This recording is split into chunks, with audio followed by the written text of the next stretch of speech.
Donc, on lance les festivités du 200e aujourd'hui avec notre dictée associée à la Franco-Fête.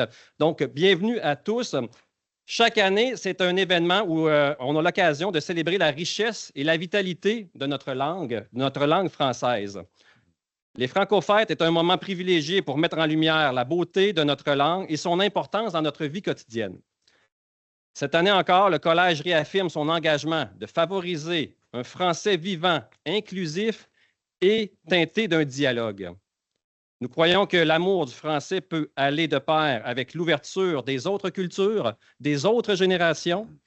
Un grand merci au Comité de valorisation de la langue française, aux étudiants, aux anciens du collège, aux enseignants également, qui ont fait de cet événement quelque chose qui va rester longtemps, finalement, dans notre culture au collège. Nous sommes également honorés aujourd'hui de vous faire la lecture d'une dictée d'un de nos anciens, M. Robert Lalonde, qui ne pouvait pas être ici aujourd'hui pour des raisons personnelles, mais nous allons avoir la lecture de cette dictée donc d'un autre ancien, d'un ami de M. Lalonde, M. Parizeau, qui en fera la lecture. Je vous parle tout de même un peu de M. Lalonde. M. Lalonde, qui est un auteur prolifique, qui est un ancien du collège, qui est né ici à Oka il y a plusieurs années, mais qui a fait partie des murs du collège. Formation et s'est démarqué au niveau de l'écriture, mais aussi au niveau théâtral, comme comédien, qui a gagné, entre autres, des prix pour ses œuvres littéraires également. Donc, il a fait partie du cinéma québécois. Donc, un grand homme. Et vous allez pouvoir retrouver dans la dictée qu'il nous a remis pour l'événement une belle poésie qui ressemble à M. Lalonde, quelque chose qui est vivant, teinté de psychologie, teinté finalement d'une histoire également, de ce qui teinte les murs du collège. Donc, célébrons aujourd'hui ensemble la Franco-Fête dans toute sa richesse et dans tout ce dynamisme. Donc, aujourd'hui, il nous fera plaisir de vous présenter un peu les événements d'aujourd'hui. Donc, avant de débuter avec la lecture avec M. Parizeau, on va vous expliquer un peu comment ça va se passer. On aura une de mes collègues qui viendra vous parler des modalités, où est-ce qu'on pourrait perdre des points dans la dictée. Donc, il y a quelques petites règles à voir, finalement. Par la suite, on aura la lecture de notre dictée avec M. Parizeau, un de nos anciens, une personne très active au collège, très appréciée. Par la suite, la façon dont ça va se passer, nous allons recueillir vos copies. Nous allons aller délibérer, corriger. On a une équipe de correction qui vous attend, qui attend de voir vos résultats. Et dans ce moment-là, au lieu de vous faire patienter, il y aura café, gâteau qui vous sont remis aussi. Et il y aura une entrevue avec M. Parizeau qui pourra vous faire connaître un peu comment se passait le collège d'autrefois, finalement. Premièrement, donc, c'est vraiment une dictée de 200 mots. La nouvelle orthographe. Donc, si jamais il y a des mots qui ont changé de graphie en 1990, les deux graphies sont acceptées. Une autre précision aussi, le narrateur est un homme. Donc, s'il y a des accords à faire, il faut les faire au masculin. Ça, si vous les faites au féminin, c'est vraiment une erreur.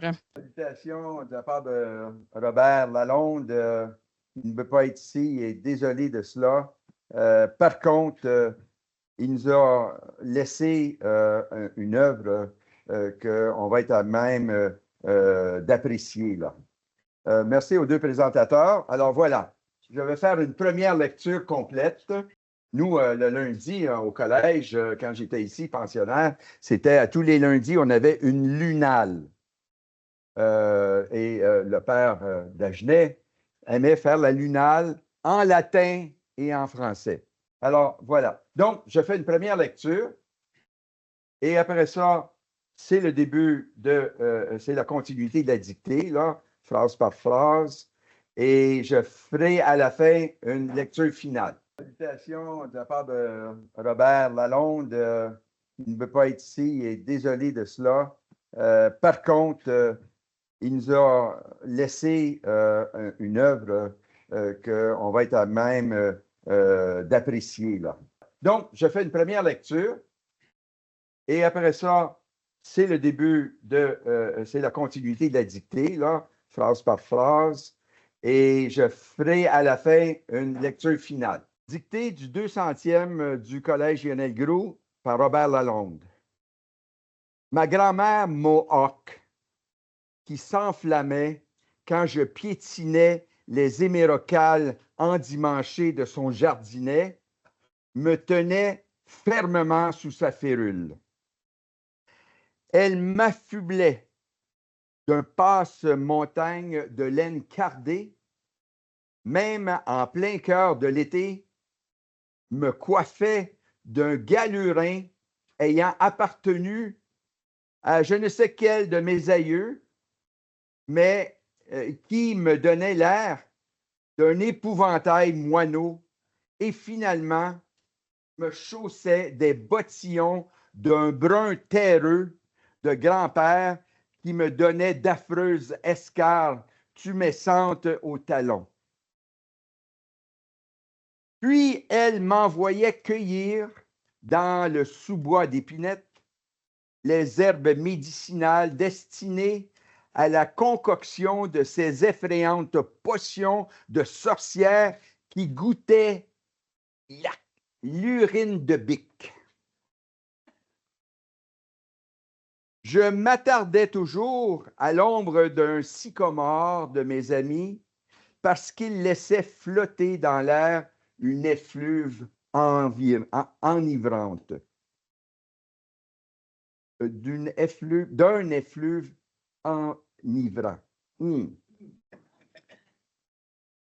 Et je rêvais allongé dans le champ de colza de mon oncle, ne lâchant pas des yeux l'alouette des prés dont le vol à la fois facile et sibyllin me donnait à chaque fois le regret rancuneux de n'être pas né pourvu d'élytres brillants comme le papillon ou d'ailes versicolores comme la paruline azurée.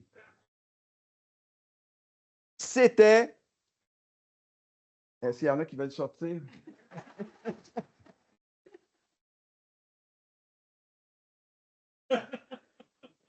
Deux paragraphes encore.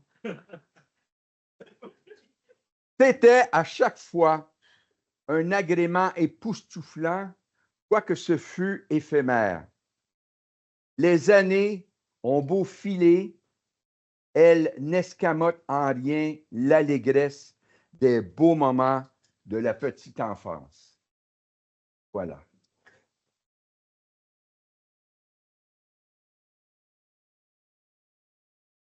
Vos crayons sont prêts, le papier est prêt.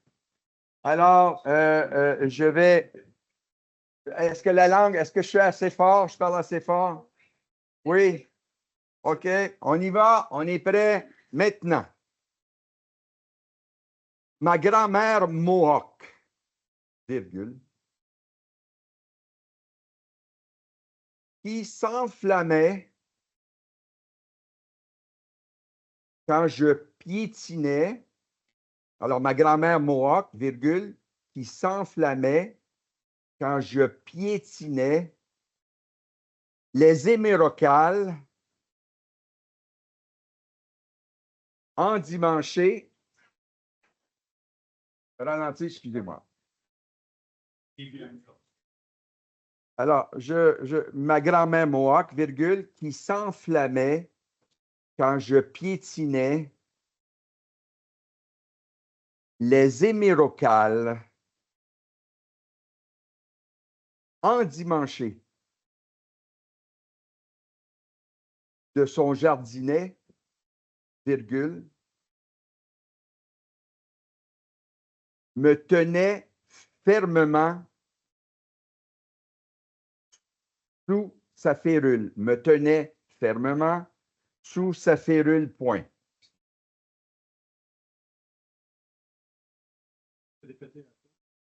Alors, je répète la phrase. Ma grand-mère Mohawk, virgule, qui s'enflammait quand je piétinais les émérocales endimanchées de son jardinet, virgule, me tenait fermement sous sa férule, point.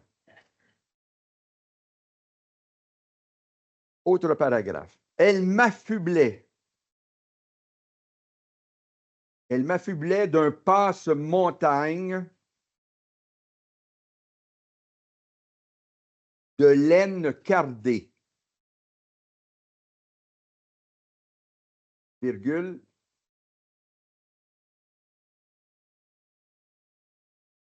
même en plein cœur de l'été, virgule, même en plein cœur de l'été, virgule,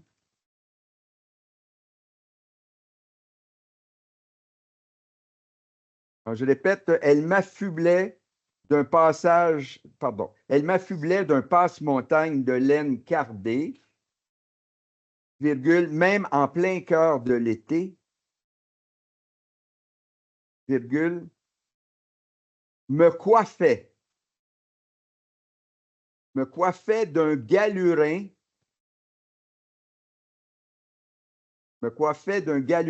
ayant appartenu à je ne sais lequel de mes aïeux. Me coiffait d'un galurin ayant appartenu à je ne sais quel, à je ne sais lequel, pardon, à je ne sais lequel de mes aïeux, virgule, qui me donnait l'air d'un épouvantail à moineau, virgule, oui. Ah, c'est trop vite encore? De répéter plus souvent. D'accord. Alors, je retourne à. Je recommence. Elle m'affublait d'un passe-montagne de laine cardée, virgule, même en plein cœur de l'été, virgule, me coiffait d'un galurin ayant appartenu à je ne sais quel, à je ne sais lequel, de mes aïeux, virgule, qui me donnait l'air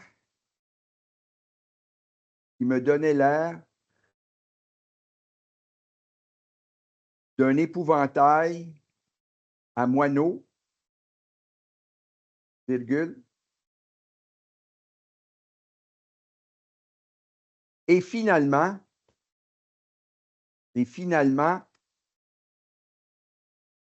me chaussait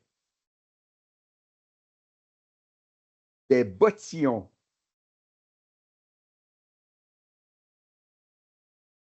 d'un brun terreux. Et finalement, me chaussait des bottillons brun terreux. Excusez-moi, là, c'est. Et finalement, me chaussait des bottillons brun terreux de grand-père.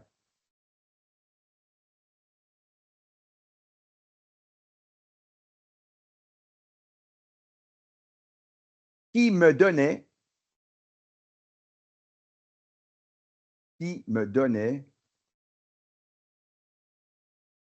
d'affreuses escarres. Il me donnait d'affreuses escarres tumescentes au talon. Point.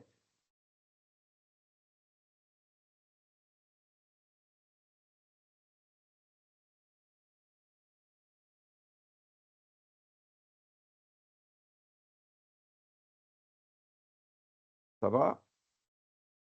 Puis, autre paragraphe. Puis, elle m'envoyait cueillir.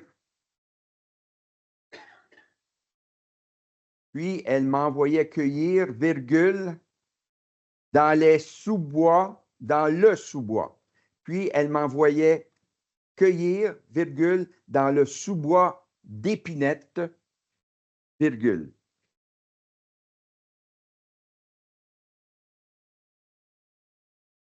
Puis, elle m'envoyait cueillir, virgule, dans le sous-bois d'Épinette, virgule, les herbes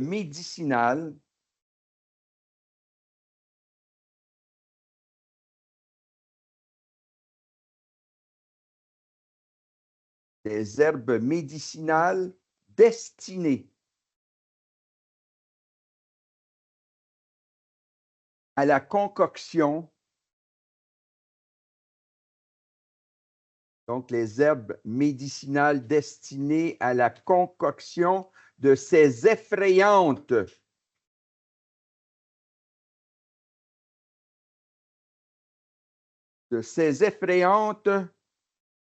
potions de sorcières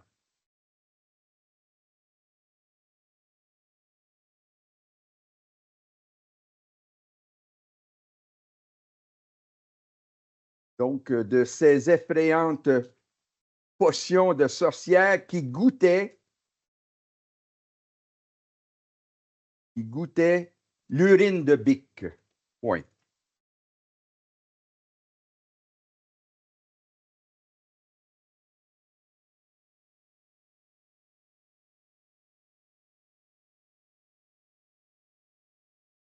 Nouveau paragraphe. Je m'attardais toujours. Je m'attardais toujours à l'ombre d'un sycomore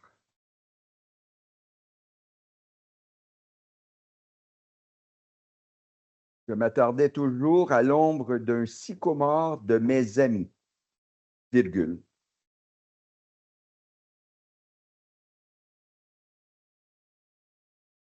Je m'attardais toujours à l'ombre d'un sycomore de mes amis, virgule.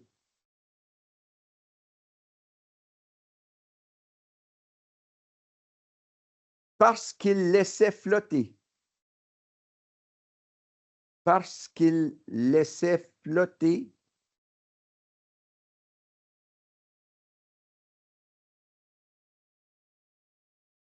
dans l'air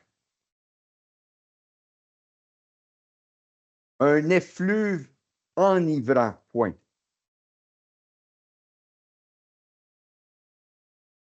Donc, je m'attardais toujours à l'ombre d'un sycomore de mes amis, virgule, parce qu'il laissait flotter dans l'air un effluve enivrant, point. Nouveau paragraphe. Et je rêvais, virgule, et je rêvais, virgule, allongé dans le champ,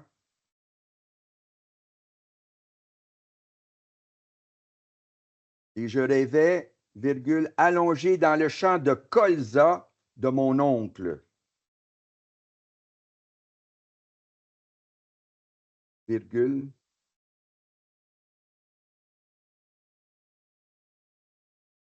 ne lâchant pas des yeux l'alouette, ne lâchant pas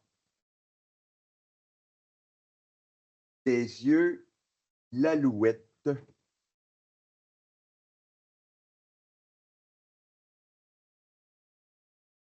Ne lâchant pas des yeux l'alouette des prés, dont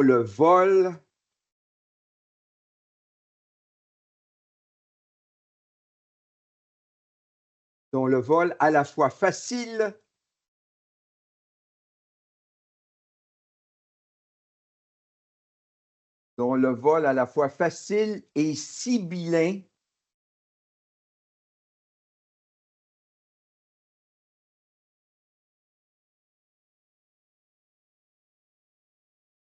dont le vol à la fois facile et sibyllin me donnait à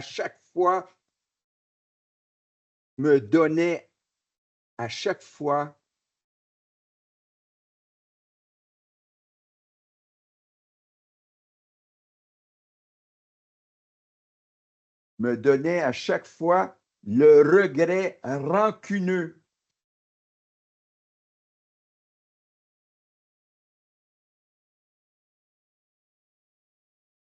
Le regret rancuneux de n'être pas né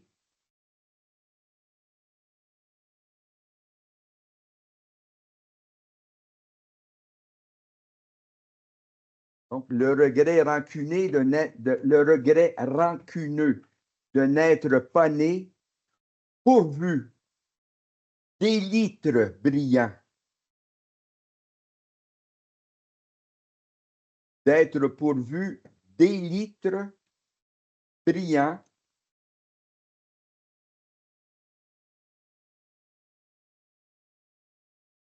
comme le papillon ou d'ailes versicolores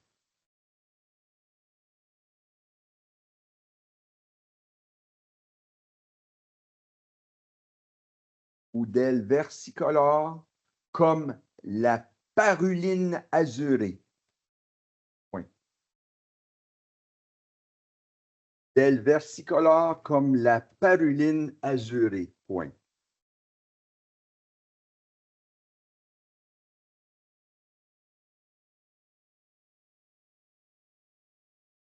Nouveau paragraphe. À chaque fois, non, pardon, je retire ça.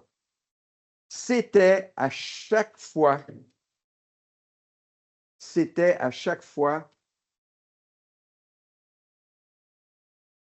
un agrément époustouflant, virgule.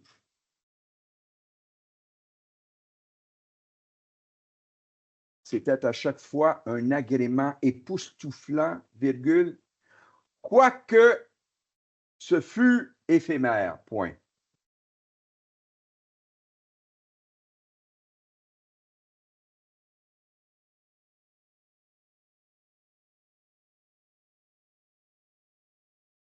Dernier paragraphe. Les années ont beau filer. Les années ont beau filer, virgule.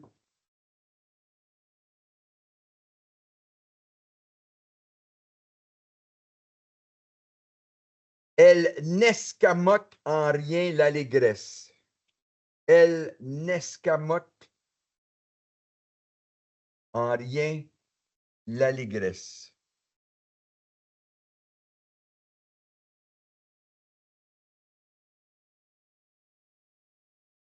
Alors, les années ont beau filer, virgule, elles n'escamotent en rien l'allégresse des beaux moments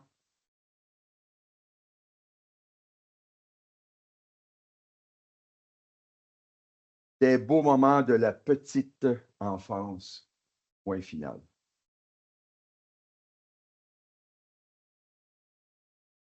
C'est vraiment beau de vous voir travailler comme ça, là. Vraiment, vraiment, vous êtes au sérieux. Mais le lire aussi, c'est une job. Alors, je relis une dernière fois au complet.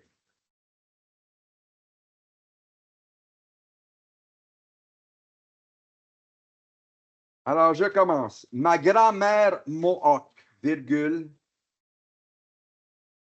qui s'enflammait quand je piétinais les émérocales endimanchées de son jardinet, me tenait fermement sous sa férule. Elle m'affublait d'un passe-montagne de laine cardée, virgule, même en plein cœur de l'été, virgule, me coiffait d'un galurin ayant appartenu à je ne sais lequel de mes aïeux, virgule, qui donnait l'air d'un épouvantail à moineaux et, finalement,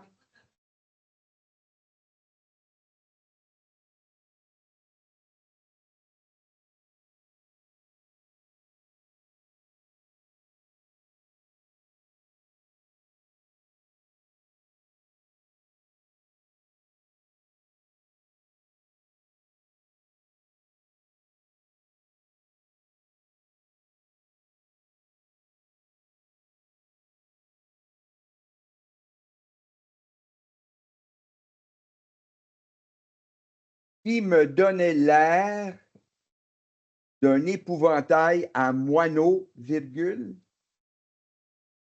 et finalement me chaussait des bottillons bruns terreux de grand-père qui me donnaient d'affreuses escarres tumescentes aux talons.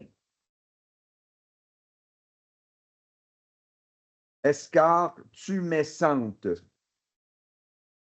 D'affreuses escarres tumescentes aux talons.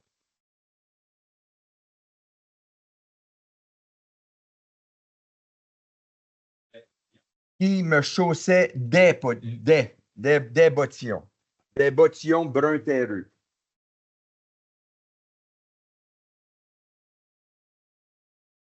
Puis elle m'envoyait cueillir, virgule, dans le sous-bois d'Épinette, virgule, les herbes médicinales destinées à la concoction de ces effrayantes potions de sorcières qui goûtaient l'urine de bique. Point. Je m'attardais toujours à l'ombre d'un sycomore de mes amis parce qu'il laissait flotter dans l'air un effluve enivrant.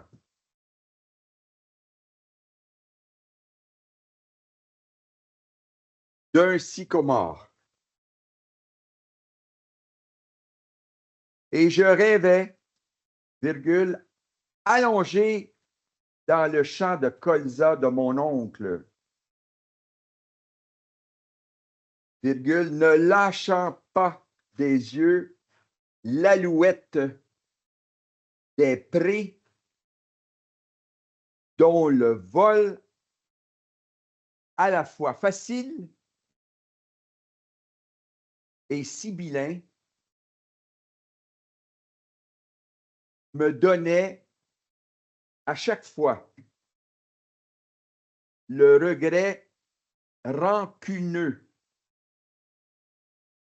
de n'être pas né pourvu d'élytres brillants comme le papillon ou d'ailes versicolores comme la paruline azurée. Point. C'était à chaque fois un agrément époustouflant, virgule. Quoique ce fût éphémère. Point. Les années ont beau filer, virgule, elles n'escamotent en rien l'allégresse des beaux moments de la petite enfance. OK, donc, je m'appelle Josiane Aspect, je suis conseillère en communication au Collège Lionel Groulx. Puis aujourd'hui, j'ai le plaisir de m'entretenir avec M. Parizeau, dont vous avez fait la connaissance tantôt. Donc, c'est un ancien étudiant du séminaire de 1960 à 1968. C'est le président de l'Association des étudiantes et des étudiants du séminaire de Sainte-Thérèse et du Collège Lionel Groulx. Et c'est un psychoéducateur à la retraite.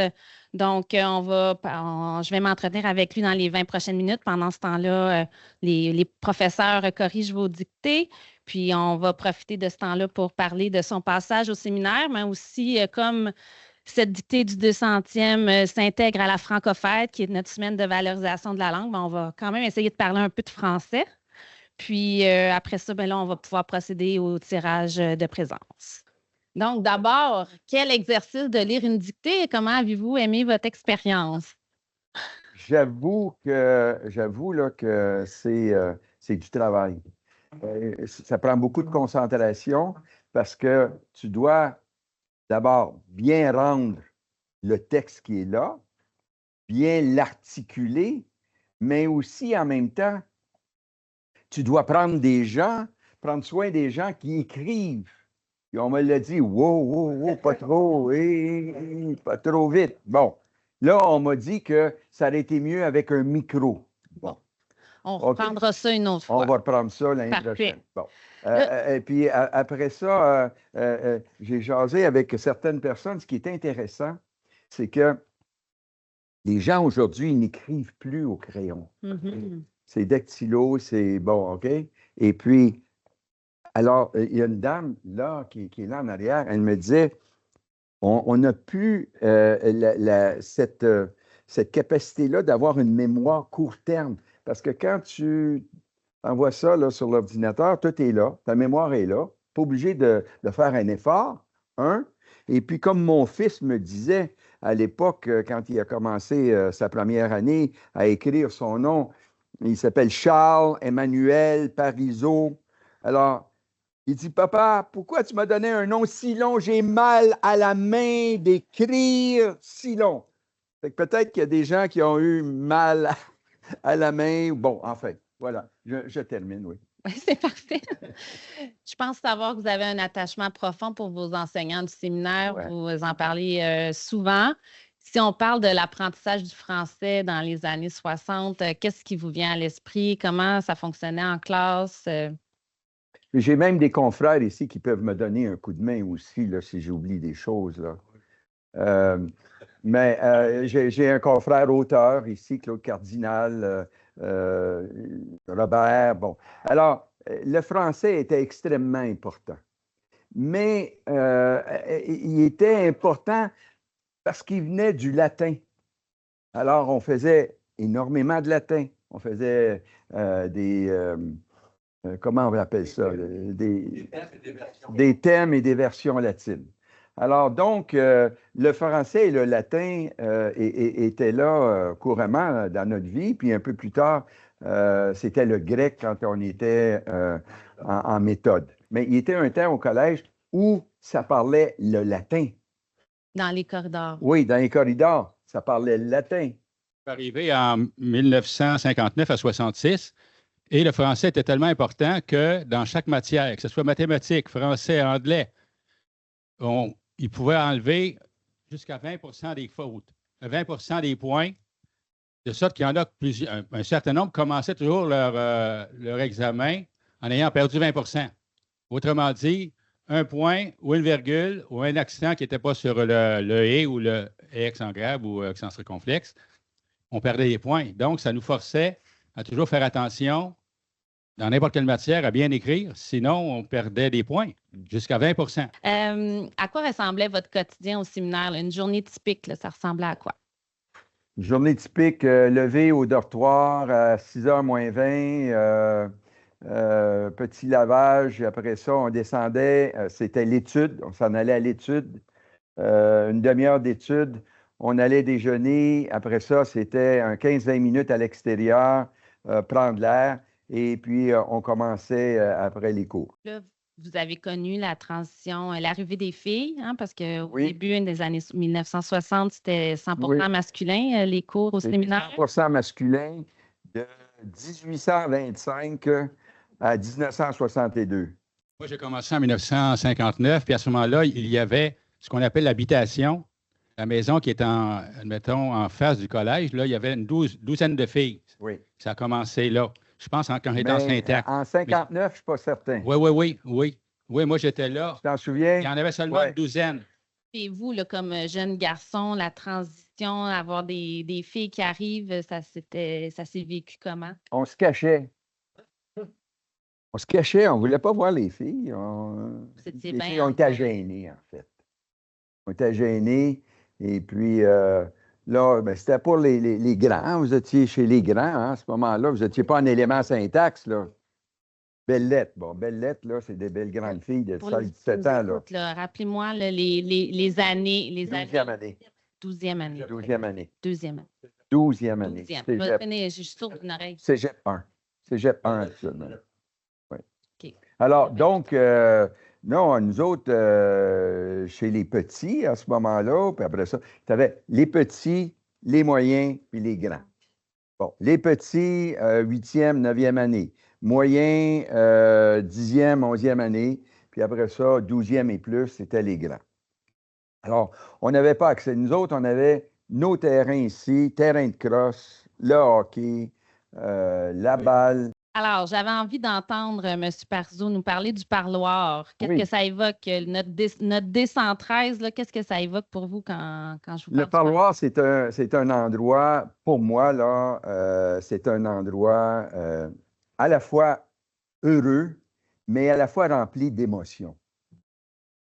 On était pensionnaires. Quand je suis rentré ici en 1960, pensionnaire, on rentrait pour 3 mois, puis on ne s'en allait pas chez nous, là. C'était ici, puis après ça, 3 mois après, on avait, bon, un petit peu de temps, puis on fallait revenir. Mais ma mère, elle venait nous rencontrer. Maman venait avec ses petits sandwichs, avec mon petit Coke, avec, bon, des petites douceurs. Et puis, moi, je demeurais du côté de Brownsburg, la chute. Bon, alors, maman ne conduisait pas, alors elle venait avec des amis. Et puis, on passait une demi-heure, 3/4 d'heure, 1 heure ensemble. Et c'était très émouvant, tu sais. Et quand tu partais de chez vous, là, à 12 ans, là, puis tu coupes le cordon ombilical, là, c'était quelque chose, OK? Vraiment. Mais j'ai eu plein de réunions depuis ce temps-là, en haut, et puis je vous invite à aller voir le parloir, là. C'est vraiment, ça a conservé là, son charme, là. Et il y a eu des générations et des générations et des générations de parents qui sont venus rencontrer leur grand garçon ici au collège. Et puis, ensemble, ils ont ri, ensemble, ils ont pleuré, ensemble, ils ont... mais le lien familial était gardé, là. C'était comment, justement, pour les pensionnaires, pour vous rassurer, tout ça, c'était quoi la relation que vous aviez avec le personnel, les prêtres, tout ça? Qu'est-ce qu'ils faisaient pour que vous vous sentiez bien ici aussi? Les prêtres, pour moi, les prêtres, dans le fond, ils étaient des enseignants et étaient aussi des éducateurs. Alors, pour moi, ça a été des personnes, des hommes et très riches comme expérience qui nous transmettaient cette expérience-là. C'est une transmission d'expérience, que ce soit pédagogique ou que ce soit sur le plan sportif ou que ce soit sur le plan social ou que ce soit sur le plan de nos croyances religieuses. Hein? Ici, le collège, au tout début, puis même, bon, alors, on a André. André, tu es le seul de ton groupe, je pense, qui a accédé à la prêtrise. Michel Forget. Oui, bon. Alors, sur une possibilité de 60 élèves, 90, alors, bon. Mais si on retourne en arrière, il y avait au moins 5, 6, peut-être 10 prêtres quand on dit, moi, je suis du 129e cours. Alors, toi, tu es du 127e. Luc, 128, toi, 127. Bon. Alors, vous savez, encore aujourd'hui, on a un prêtre, mais un ancien étudiant, professeur. Il vit ici à Sainte-Thérèse, il a 103 ans. 103 ans. Pierre Bergevin. Oui, l'abbé Pierre Bergevin. Oui, Roland, bon, un autre prêtre, 96 ans. Il y a Viateur Raymond qui est décédé, ça fait 2 ans, à 99 ans. Alors, donc, personnellement, j'ai été choyé. Personnellement, j'ai été extrêmement bien entouré de prêtres. Je pense à Jean-Pierre Joly, je pense à Réal Joly, je pense à Jean-Paul Morel de la Durantaye. C'était un professeur de français ici. Jean-Paul Morel de la Durantaye. Vous nommez plusieurs personnes. Est-ce qu'il y a une rencontre qui est plus marquante que d'autres dans votre passage au séminaire? Je me rappelle d'avoir assisté à une messe Le matin, j'étais dans les scouts. Les scouts étaient très présents ici. On avait, bon, les scouts, on avait les raiders. Bon. Mais comme scout, là, je me rappelle, à 5 heures moins quart le matin, on avait trouvé un aile d'avion qu'on avait installé à la Montagne Noire, à Saint-Donat. Et puis, l'abbé Réal Joly, avec toute notre troupe scout, a fait la messe et puis a dit la messe. Et puis, alors, il est venu un soleil qui s'est élevé, là. C'était magnifique. Ça, je garde ça. Mais je garde aussi une expédition de canot qu'on a faite de Saint-Michel-des-Saints à La Tuque. On était 6 et puis, alors ça s'est fait en 65. On a tout préparé l'expédition de A à Z. Et puis, alors, mais ça a été fait, vous voyez, dans des activités hors curriculum du séminaire. C'était encore le séminaire parce qu'on est devenu collège en 67, si je ne me trompe pas. Moi, j'ai un souvenir, j'étais responsable des pensionnaires au secondaire.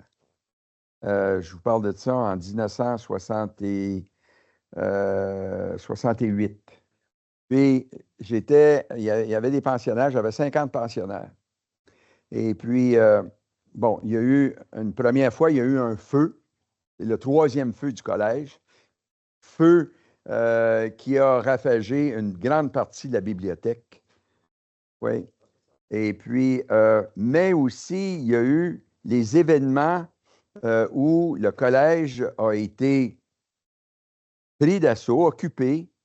Vous me rappelez la mémoire, c'est en 68 ou 69? À l'automne 68, bon. J'étais responsable des pensionnaires. OK? Et le collège a été pris d'assaut par les grands. Alors, moi, il fallait que je remonte ça, ces étudiants-là, qui étaient là en haut, le pensionnaire. OK? Puis, il y avait des parents qui étaient inquiets aussi de voir puis d'entendre ce qui se passait. Et puis, ces gens-là, on en a pris soin avec André Dubois, qui était le directeur des élèves à ce moment-là, avec Monseigneur Valois.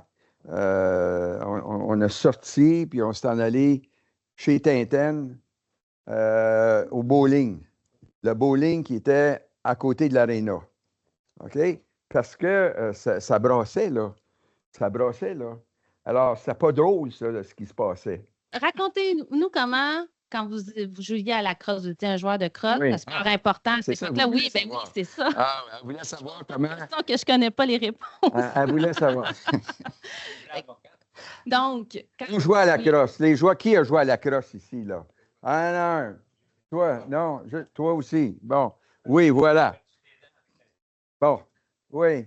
Alors, on jouait à la crosse. Là-bas, c'est la rue là, qui passe là, juste en arrière de l'église. Là, ils ont fait une rue sur mon terrain de crosse. Ça n'a pas de bon sens.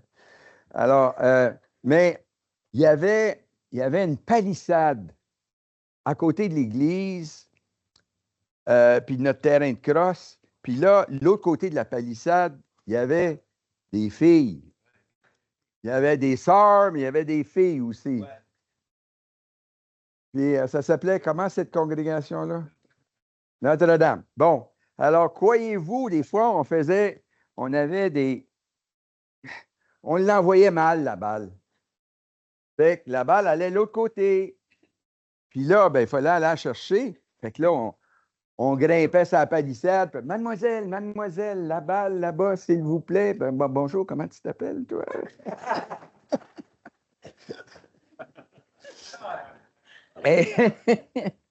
Alors, Elle s'appelait Louise. Hein? Elle s'appelait Louise. Ben, elle n'était pas là à ce moment-là. Okay. Elle était là, mais regarde, il y en avait trop de filles. Là. Fait que là, les religieuses, ils étaient en Moses à un moment donné, puis ils gardaient nos balles. Là, il fallait qu'ils remettaient au maître de salle, Jean-Pierre Joly. Puis là, ben, il fallait aller demander à Jean-Pierre d'avoir notre balle parce que notre nom était marqué sur notre balle. Mais c'est ça, c'est cute. C'était des bons moments. Puis, je ne sais pas si les filles nous regardaient dessus. Ah, OK, d'accord. Et ça, on parle de ça dans les années 61, 60, 61, 62. Puis après ça, on est allé l'autre côté du collège. Là. Bon. Quand je suis rentré ici au collège, on était à peu près 800. Au mois de septembre prochain, vous allez être 5000. Charles-Joseph Ducharme, il a veillé au grain, il était là. Puis, ce qu'il a fondé jusqu'à ce jour, hey, on est à 5000. Mais ce qui est intéressant aussi, je le disais au directeur général, je disais ceci, M. Nars, il me dit, regarde, Claude, il dit, septembre prochain, là, on a de la misère, il manque de place, puis tout ça. Puis j'ai dit, Philippe, tu vis la même chose que Charles-Joseph Ducharme a vécu en 1827 puis 28. Parce que le collège a commencé ici, au presbytère, avec 6 garçons.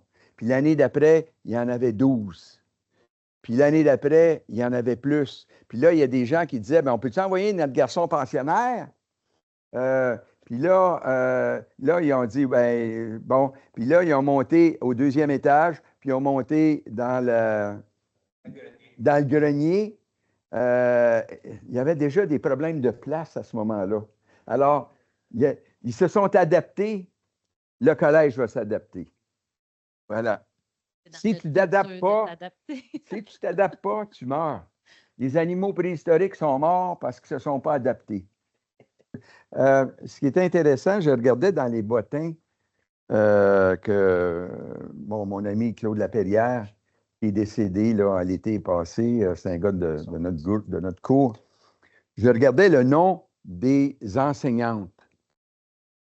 Okay? Et j'ai trouvé en 1965-66, écoutez bien ça, là, Madame André Dubois, la femme de André Dubois. Madame Jacques Laliberté. Madame, c'était Sarrazin, son nom, mais la femme à Joe Filion. André Filion, mais c'est André Sarrazin.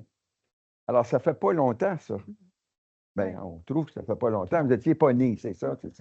Est-ce qu'à l'époque, les élèves qui échouent un module, ou comment ça se passe exactement? Dans le cas où un étudiant échoue un module ou échoue tous ses modules, comment ça se passe pour lui? Est-ce qu'il quitte l'école? Est-ce qu'il lui donne une chance? Non, les étudiants étaient... D'ailleurs, il n'y a personne qui échouait ici, madame. C'est un collège pas de queue ici, là. Pour répondre à votre question, on était bien encadrés. Ceux qui quittaient, c'était des étudiants qui avaient des problèmes de comportement, la plupart. Des problèmes de comportement, des TDAH non diagnostiqués à l'époque, là. On en avait, mais en tout cas, les enseignants, moi, je n'étais pas brillant, là, il fallait que je travaille fort, mais j'étais encadré. Monsieur Parizeau, merci beaucoup, mais j'aimerais vous laisser quand même le mot de la fin. Donc, là, vous avez un beau public là, devant vous. Là. Qu'est-ce que vous voudriez qu'ils retiennent de vos souvenirs, là? Pas que ça reste un peu, là? On avait un évêque ici à Saint-Jérôme qui disait « en terminant », mais 10 minutes après, en terminant, je me tais. Alors, ce que je voudrais laisser aux gens, c'est ceci. On a une noble institution ici. On a des gens, je ne sais pas, je voulais organiser un concours dans le cadre du 200e pour identifier le nombre d'étudiants qui sont passés ici au collège. OK? Je l'ai encore en tête, là. Je vais trouver quelqu'un qui va pouvoir... Bon, mais, alors, demeurons ce qu'on est, demeurons fiers et aussi... demandez-vous qu'est-ce que vous allez laisser au collège. Demandez-vous ce que vous pouvez rapporter au collège. J'étais ici en 1960, j'ai gradué en 68, j'étais encore ici, comprenez-vous ça? Je pense que j'ai jamais gradué. C'est la même chose avec André, c'est la même chose avec nous tous. On a ça là. Tâchez de rapporter des choses au collège. Je ne sais pas dans quel domaine vous allez être. Je ne sais pas dans quel domaine vous êtes. Je ne sais pas. Si vous avez trop d'argent, donnez-en à la fondation, donnez-en à l'association. Ça s'en va aux étudiants, aux gars et aux filles qui vont venir après vous. Alors, merci beaucoup. Merci pour votre générosité. Merci. Merci.